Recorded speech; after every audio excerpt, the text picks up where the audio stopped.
नाजरीन, इस वक्त एक बड़ी खबर भिंड से आ रही है। सिंध नदी में 5 अफराद डूबने की खबर सामने आ रही है। 3 लड़कियों समेत 5 अफराद हलाक हो गए हैं। अमरी में शादी की तकरीब में शिरकत करके वापस लौट रहा था खानदान। इंदरुखी पुल के नीचे नहाने गए थे ये सभी। रून थाना इलाके में ये हादसा हुआ है। नाजरीन, भिंड से ये बड़ी खबर इस वक्त आ रही है। 5 अफराद के डूबने की खबर है। 3 लड़कियों समेत 5 अफराद हलाक हुए हैं। अमरी में शादी की तकरीब में शिरकत करके ये खानदान वापस लौट रहा था। इंदरुखी पुल के नीचे नहाने गए थे ये सभी जब यह हादसा पेश आया है। आपको बता दें, रून थाना इलाके में ये पूरा हादसा पेश आया है। हमारे नुमाइंदे अनिल इस वक्त हमारे साथ जुड़े हुए हैं। अनिल, आपसे जानना चाहेंगे कि क्या है ये पूरा वाकया। बता दूं, ये रवि एक ही परिवार के 5 लोग उम्र की शादी समारोह से लौट रहे थे और शादी समारोह से भीषण गर्मी के चलते उन्होंने नदी पर गाड़ी खड़ी करके वो नहाने चले गए। उसी दौरान नहाते समय एक बच्ची का पैर फिसल गया। उसको बचाने के लिए शायद उसका पिता उसको बचाने ले गया हुआ। उस समय 5 लोग नदी में डूब गए, जिनकी देखा गया वो सभी की मौत हो चुकी। उस वक्त वहां पर अनिल कोई भी नहीं था जो उनको बचा सके, उनको जल्द से जल्द वहां से निकाला जा सके नदी से। क्या आसपास में कोई लोग मौजूद नहीं थे? इस घटना के बाद आसपास के ग्रामीण मौके पर पहुंचे। उन्होंने एकदम नदी में जाकर निकालने का प्रयास किए। जब तक सभी की मौत हो चुकी थी, पुलिस बल भी मौके पर पहुंच गया था, जिन्होंने सभी सब निकाले और सभी सबों को अस्पताल भिजवाया। जी बिल्कुल, बेहद शुक्रिया अनिल आपका तफसीलात के लिए।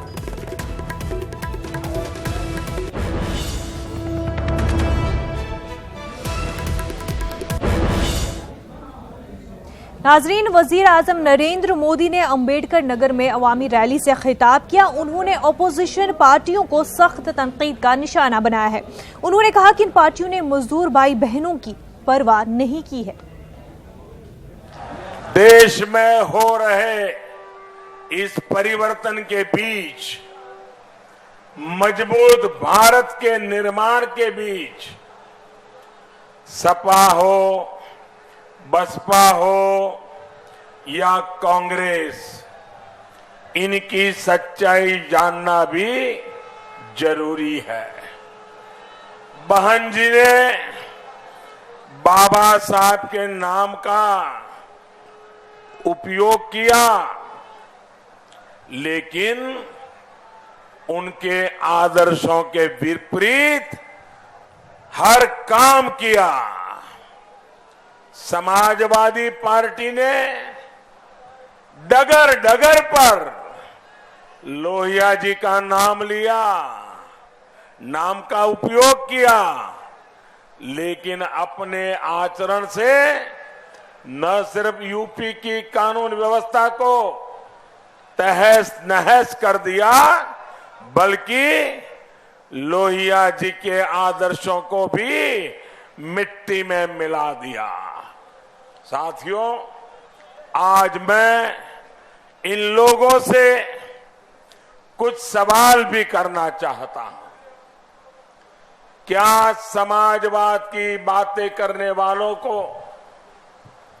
लोहिया जी की बातें करने वालों को गरीबों की, श्रमिकों की चिंता करनी चाहिए थी कि नहीं करनी चाहिए थी?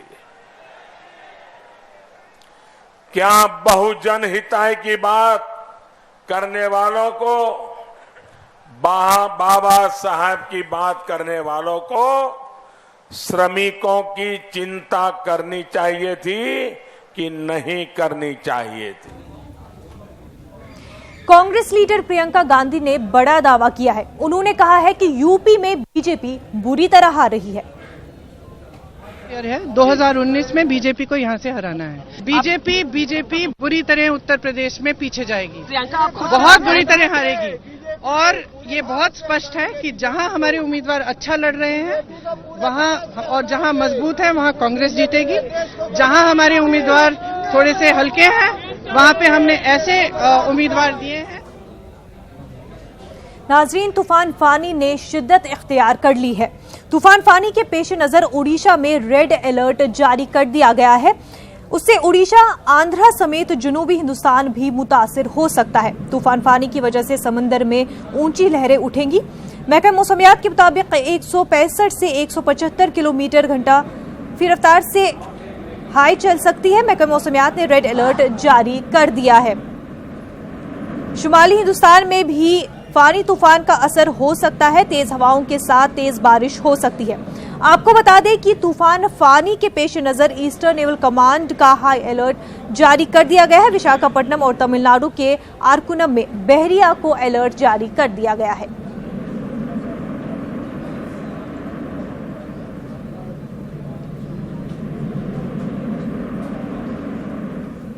नाजरीन, हमारे साथ हमारे नुमाइंदे नवेश इस वक्त जुड़ चुके हैं। नवेश, आपसे जानना चाहेंगे क्या कुछ तफसीलात तूफान फानी के मुतालिक इस वक्त मिल पा रही हैं?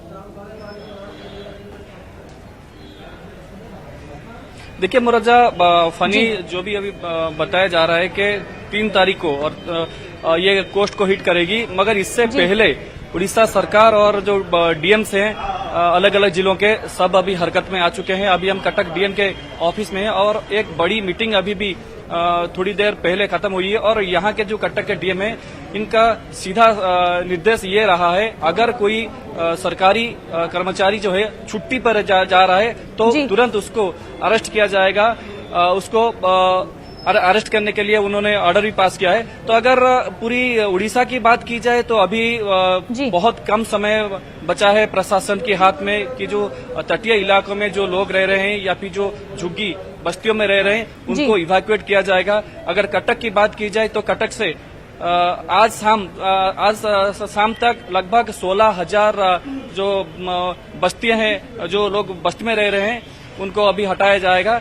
और उड़ीसा के जो तटीय इलाके में है, जो जिले सब आ रहे हैं, जैसे कि खोर्धा है, पुरी है, उसके बाद जगतसिंहपुर, केंद्रापड़ा, बालेश्वर और भद्रक, ये जो 5-6 जिले हैं, उन सब जिलों में अभी हाई अलर्ट जारी कर दिया गया है, क्योंकि समुद्र जो है बहुत ही अभी अशांत है और ये बताया जा रहा है कि लहरें जो हैं उनकी ऊंचाई 1.5 मीटर से ज्यादा हो सकती हैं और लगभग समुद्र के जो तट है वहां से 5 से 6 किलोमीटर तक अंदर तक आ सकती हैं। तो इसी से आप अंदाजा लगा सकती हैं कि किस तरह से बर्बादी होने वाली है। और आशंका ये भी बताई जा रही है कि हवाएं जोर से चलेगी तो डैमेज भी बहुत होगा, जो मकान भी गिरेंगे और पेड़ भी गिरेंगे। उसको देखते हुए एनडीआरएफ भी अभी अलग अलग जिलों में तैनात, एनडीआरएफ को भी तैनात किया गया है। जी बिल्कुल नवेश, और इतने बड़े पैमाने पर अगर तबाही मच सकती है इस तूफान से, तो हुकूमत और इंतजामिया किस तरह के इंतजामात कर रहे हैं और इन अजला के अलावा क्या आगे भी मजीद जो अजला है, जो एरियाज है, क्या उन पर भी इफेक्ट होगा और कितने दिनों तक ये जो इस तूफान का असर रहने वाला है? जी देखिए मनोजा, तूफान तो 3 तारीख को, अभी तो एग्जैक्ट टाइम पता नहीं चल पा रहा है, फिर भी आईएमडी की तरफ से ये आकलन अभी तक किया जा रहा है कि 3 तारीख शाम को शायद ये पुरी में किसी जगह पे लैंडफॉल हो सकता है, मगर एग्जैक्ट उसको अभी तक पता नहीं चल पा रहा है। आज शाम या फिर आज रात को ये पता चल पाएगा जे कब और कहां ये कोस्ट को हिट करेगा। तो सबसे बड़ी बात ये मनोजा है कि उड़ीसा में आए दिन या फिर हर साल ऐसी छोटी बड़ी ऐसी तूफान आती रहती है, मगर ये जो तूफान है इसकी स्पीड और इसकी ताकत पहले आ चुके तूफानों से बहुत ज्यादा है। ये बहुत खतरनाक है, क्योंकि 2 दिन पहले बताया जा रहा था 1 घंटे में इसकी स्पीड 160 से 170 तक रहेगी, मगर आज सुबह आईएमडी की तरफ से ये बताया जा रहा है कि 200 किलोमीटर प्रति घंटा की रफ्तार से हवाएं चलेगी और कहीं कहीं ये 210 तक भी जा सकती हैं। तो इसी हिसाब से अगर देखा जाए तटीय इलाके में, जो कि बहुत भारी रिहायशी इलाका है, तो वहाँ अभी पूरा गांव के गांव खाली किए जा रहे हैं और जो भी लोग नहीं चाहते हैं गांव छोड़ने के लिए, पुलिस उनको जबरदस्ती ही गांव से निकाल रही है, क्योंकि कोई भी किसी की भी जान न जाए। जिला प्रशासन और उड़ीसा गवर्नमेंट की यही एकमात्र अभी लक्ष्य है, ये मानकर अभी सब कुछ काम चल रहा है यहाँ पे उड़ीसा भी। तो नवेश, कब तक जो है इंतजामिया लोगों को जो इफेक्टेड एरियाज में है, कब तक वो वहां से उनको इवैक्यूएट कर पाएगी?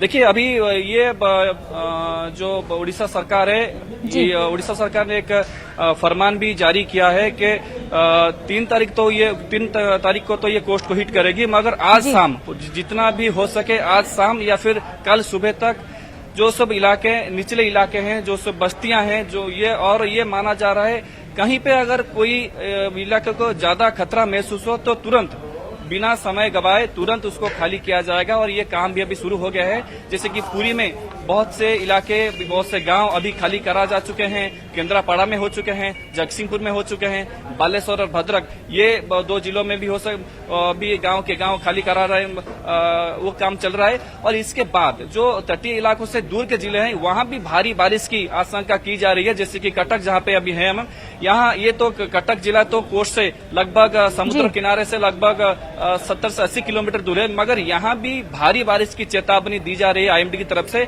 जिसी वजह से यहाँ से वाटर लॉगिंग हो सकता है, पानी का जमाव यहाँ देखने को मिल सकता है और पूरा का पूरा शहर पानी से भर सकता है। भुवनेश्वर का शहर का भी सही यही हाल है। तो इसी वजह से कैसे जो सिटीज हैं, बड़े बड़े सिटीज हैं, तो वहां पे कैसे सब कुछ नॉर्मल रह सके, कैसे पानी का ठहराव ना हो, उसके ऊपर भी ज्यादा से ज्यादा अभी चिंता प्रकट की जा रही है। और प्रशासन भी इसी काम पे लगा है कि लोगों को कम से कम परेशानी हो और किसी की भी जानो माल की नुकसान ना हो, यही एक मोटो लेके उड़ीसा गवर्नमेंट अभी चल रही है। जी बिल्कुल, बहुत ही बड़े पैमाने पर कोशिश की जा रही है कि लोगों को परेशानियां ना हो, दिक्कतें ना हो, किसी तरह का जानी नुकसान ना हो, और इसी को मद्देनजर रखते हुए है लोगों को इवैक्यूएट किया जा रहा है गांव से। बेहद शुक्रिया नविश आपका तमाम तर तफसीलात के लिए। लोकसभा इंतखाबात के दरमियान आम आदमी को झटका लगा है।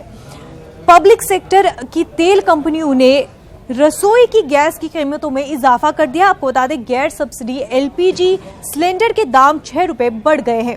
अब 712 रुपए 50 पैसे में गैर सब्सिडी सिलेंडर दस्तयाब होगा। वहीं सब्सिडी वाला सिलेंडर 28 पैसे महंगा हुआ है और उसकी कीमत 496 रुपए 41 पैसे हो गई है।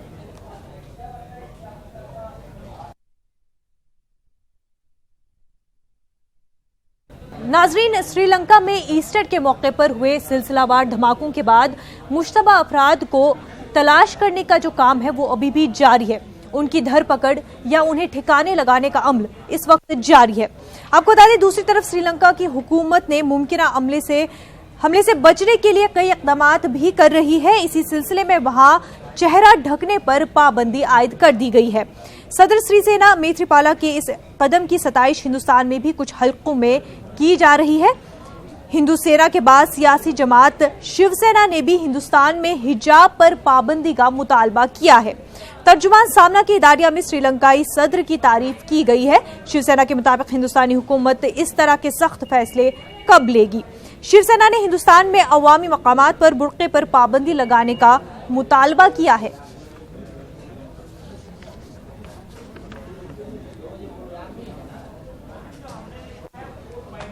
देखिए, श्रीलंका में जिस प्रकार आतंकवादी हमले हुए और उसके बाद इस प्रकार का बैन वहां लगाया गया, हमने पिछले 5 साल प्रधानमंत्री मोदी जी की सरकार के अगुवाई में आतंकवाद को भारत की सीमा के अंदर आने से हम रोकने में सक्षम हुए। कहीं भी किसी प्रकार एक आतंकवादी घटना तक नहीं हुई।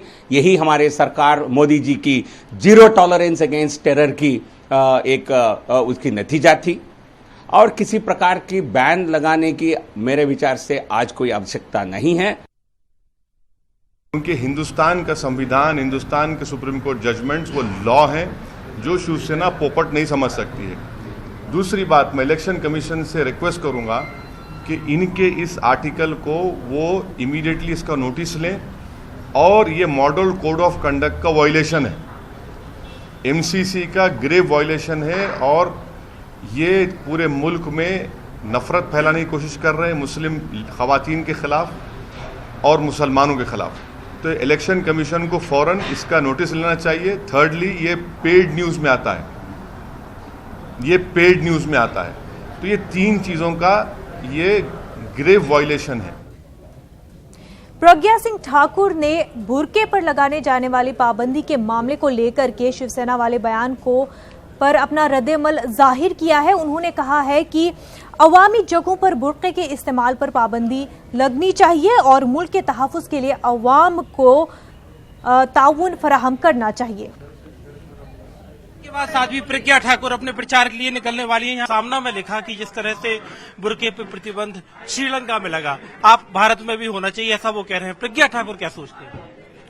बिल्कुल, देश की जो आवश्यकता है, देश की सुरक्षा के लिए जो आवश्यकता है, लोकतंत्र का पर्व है, इसकी शुद्धता के और सुरक्षा के लिए जो आवश्यक है, मुझे लगता है ये होना ही चाहिए। से कि आप एयरपोर्ट पर जाते हैं, आपको बुर्का हटाना ही पड़ता है, आप उसमें कोई ऑब्जेक्शन नहीं ले सकते, क्योंकि ये देश की सुरक्षा का प्रश्न है। इसी प्रकार से सहज भाव से मैं मुस्लिम वर्ग से, मुस्लिम अपने पंथ के जो लोग हैं, उन सब से आग्रह करती हूँ कि देश को सर्वोपरि मानकर अपनी परंपराओं को लागू करें और स्वतः ये निर्णय लें कि ऐसे स्थानों पर जहाँ देश की सुरक्षा का प्रश्न है, आप स्वयं आगे आए और इन परंपराओं का निर्वहन आप निश्चित रूप से करें, लेकिन कानून और देश की सुरक्षा को सर्वोपरि रखें। मतलब बुर्का हटना आपको लगता है कि मुस्लिम महिलाओं की आजादी का प्रतीक होगा? देखिए, मैंने कहा राष्ट्र सर्वोपरि, परंपरा है उसका निर्वहन करते हैं, अच्छी बात है, परंतु जहाँ राष्ट्रीय विषय आते हैं वहाँ पर देश की सुरक्षा का विषय आता है, उसका दुरुपयोग कोई ना कर पाए, ऐसा स्वयं उन लोगों को निर्णय लेना चाहिए जो अच्छा है। अगर उस पर कानून बनता है फिर वो पालन करते हैं तो मुझे लगता है कि फिर उसमें होगा जो कुछ होना देश के लिए, लेकिन उसके विषय में कुछ नहीं कह सकती। मेरा मानना है कि ये सहज और सरलता हमारे देश को सर्वोपरि रखकर की जानी चाहिए। आज महाराष्ट्र का 59वां यौम तासीस है। महाराष्ट्र फाउंडेशन डे के मौके पर रियासत में जगह जगह सकाफती प्रोग्राम मुनक्किद किए गए हैं। महाराष्ट्र हुकूमत की जानिब से मुंबई के दादर में खुसूसी परेड का भी इनेकाद किया गया है। 1 मई को हर साल महाराष्ट्र फाउंडेशन डे मनाया जाता है। रियासत महाराष्ट्र की बुनियाद 1 मई 1960 को रखी गई थी।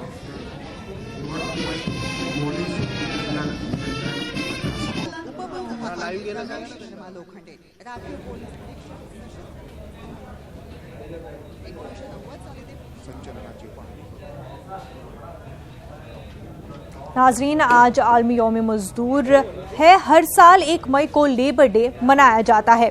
पिछले 132 साल से आलमी यौम मजदूर डे मनाया जा रहा है। 1877 में मजदूरों ने काम के औकात तय करने की मांग को लेकर तहरीक शुरू कर दी थी। 1 मई 1886 को अमेरिका के लाखों मजदूरों ने एक साथ हड़ताल शुरू की थी। आलमी यौम मजदूर के मौके पर पेश है अली सरदार जाफरी की मशहूर नज़्म। इन हाथों की ताज़ीम करो, इन हाथों की तकरीम करो, दुनिया के चलाने वाले हैं, इन हाथों को तस्लीम करो। तारीख के और मशीनों के पहियों की रवानी इनसे है, तहजीब की और तमद्दुन की भरपूर जवानी इनसे है। दुनिया का फसाना इनसे है, इंसान की कहानी इनसे है, इन हाथों की ताज़ीम करो। सदियों से गुजर कर आए हैं, ये नेक और बद को जानते हैं, ये दोस्त हैं सारे आलम के, पर दुश्मन को पहचानते हैं। खुद शक्ति का अवतार हैं, ये कब गैर की शक्ति मानते हैं। इन हाथों की ताज़ीम करो, इन हाथों की तकरीम करो, दुनिया के चलाने वाले हैं, इन हाथों को तस्लीम करो। Bureau report, news 18 Urdu. सकाफत को परवान चढ़ाने में अहम रोल अदा करने वाले इदारे लामकान को अवार्ड से नवाजा गया है। यदवीर फाउंडेशन की जानिब से यह अवार्ड दिया गया है। आपको बता दें, हैदराबाद में यदवीर फाउंडेशन की 28वीं अवार्ड तकरीब मुनक्किद हुई, जिसमें तेलंगाना के आईटी इंडस्ट्रीज एंड कॉमर्स के प्रिंसिपल सेक्रेटरी जयेश रंजन ने मेहमान खुसूसी की हैसियत से शिरकत की। अपने खिताब के दौरान जयेश रंजन ने कहा कि तहजीब व सकाफत को आम करने वाले इदारों की हौसला अफजाई वक्त की अहम ज़रूरत है। मजहबी मुआशरे के फ़रोग़ में सकाफत का अहम रोल होता है। इस मौके पर यदवीर फाउंडेशन के ट्रस्टी जाहिद अली खान के अलावा दीगर भी मौजूद थे।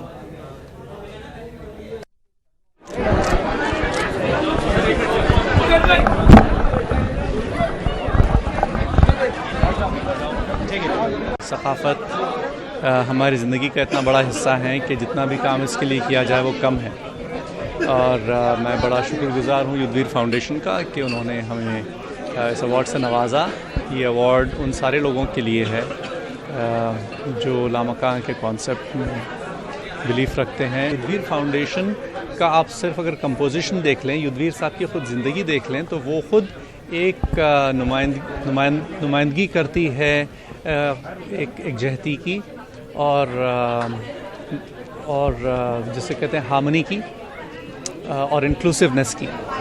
मिलाप और सियासत दो ऐसे बड़े इंस्टीट्यूशंस हैं हमारे शहर के जिसने हमेशा इंक्लूसिवनेस के लिए काम किया है, उर्दू और हिंदी में, और ये दोनों बड़े करीब ताल्लुकात थे दोनों के, आविद साहब के।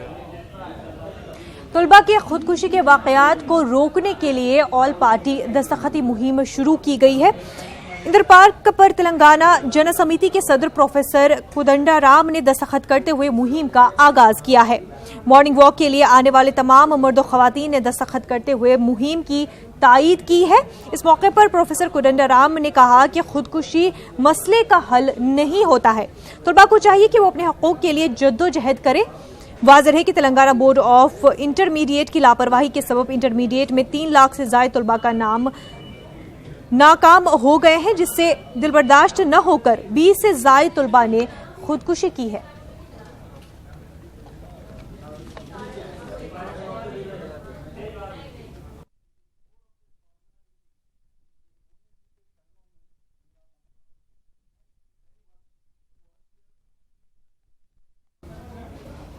मसूद अजहर को अब आलमी दहशतगर्द ठहराया जा सकता है, क्योंकि चीन अक़वाम मुत्तहिदा की कमेटी में आज अजहर को आलमी दहशतगर्द करार दिए जाने पर लगाई कई तकनीकी रोक हटा सकता है। दहशतगर्द तंजीम जैश मोहम्मद के चीफ को बैनुल-अक़वामी दहशतगर्द ठहराए जाने के अमल में चीन का नरम रुख सामने आया है। अक़वाम मुत्तहिदा में आज इस मामले पर बहस होनी है।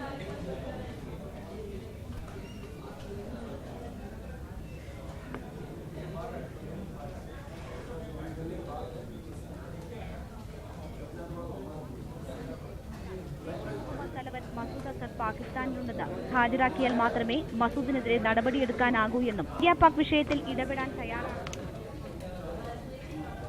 नाज़रीन, न्यूज़ रूम लाइव में इतना ही। हमें दीजिए इजाजत। आदाब।